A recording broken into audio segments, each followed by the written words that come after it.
你好呀，這裡是某某的投資筆記。之前分析諾基亞時，它的股價還停留在 14.82 美元。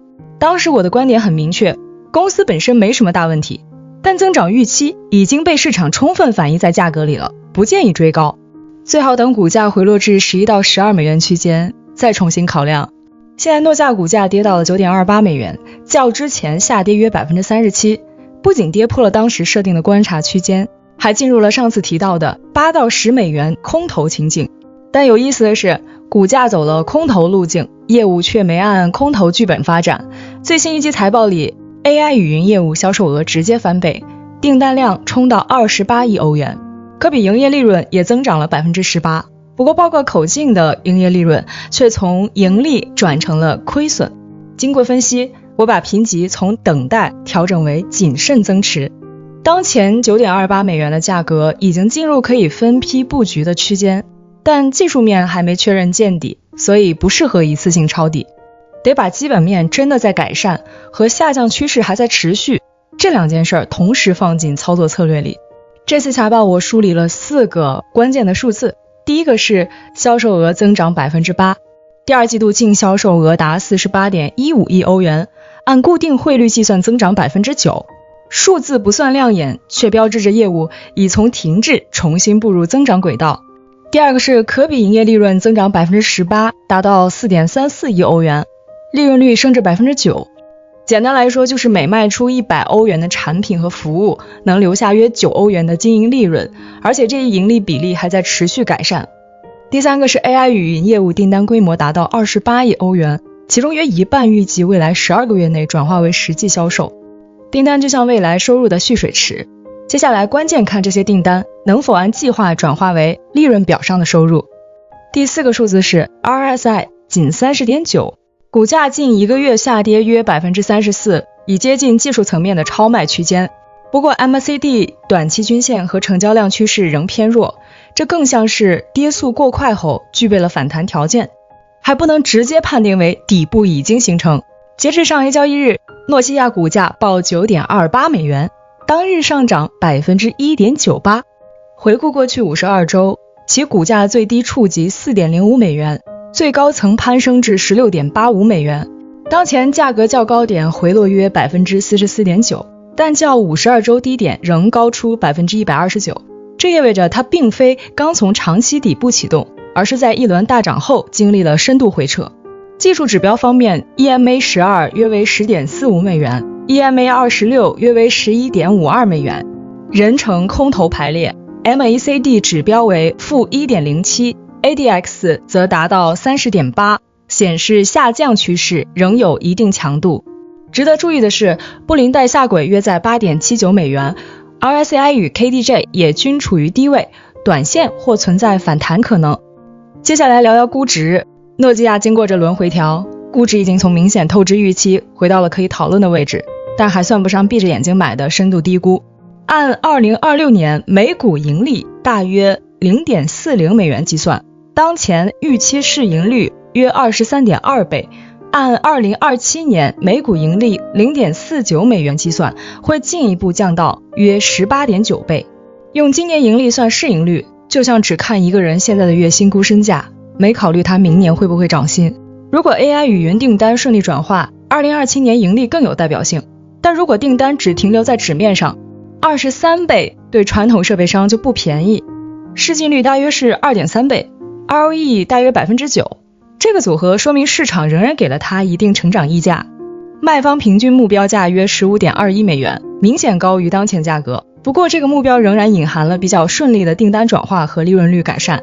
用2027年每股盈利 0.49 美元乘以24倍，得到 11.76 美元，分部估值大約是13美元，正常化現金流折现大約是 11.80 美元。綜合下來，基礎目標價是 12.20 美元，比現價高約 31%。 這個空間有吸引力，但還沒有大到可以忽略技術趨勢和執行風險。再看基本面，先說亮點，再說問題。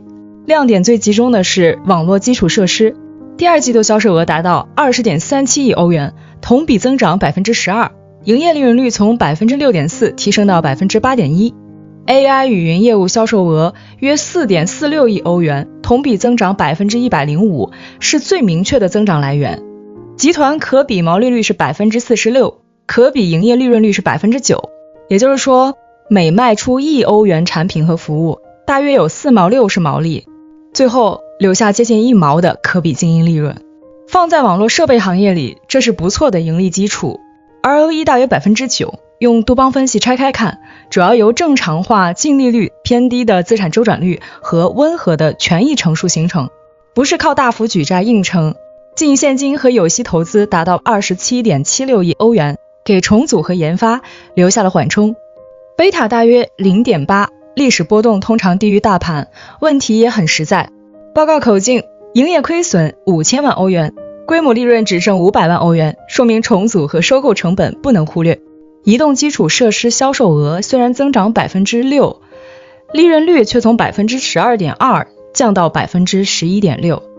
另外28億歐元訂單需要時間轉化，一旦交付不及預期，市場會迅速收回，成長溢價。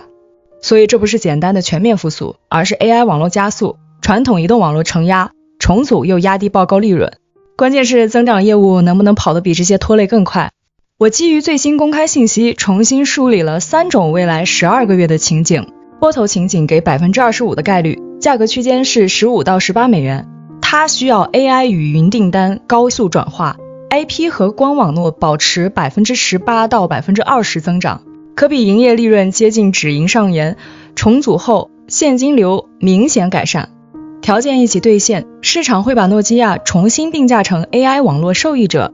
基礎情景給 50% 的概率，價格區間是11到14美元。這裡假設網絡基礎設施保持2位數增長，移動業務基本穩定。2027年每股盈利接近 0.49 美元，市場給予22到25倍預期市盈率，這是證據支持度最高的一條路徑。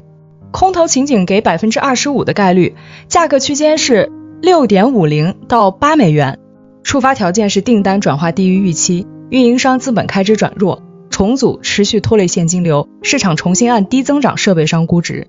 3個情景的加權價值大約是 12.20 美元，比當前 9.28 美元高約 31%， 但空頭情景下沿只有 6.50 美元，向下也可能超過 30%。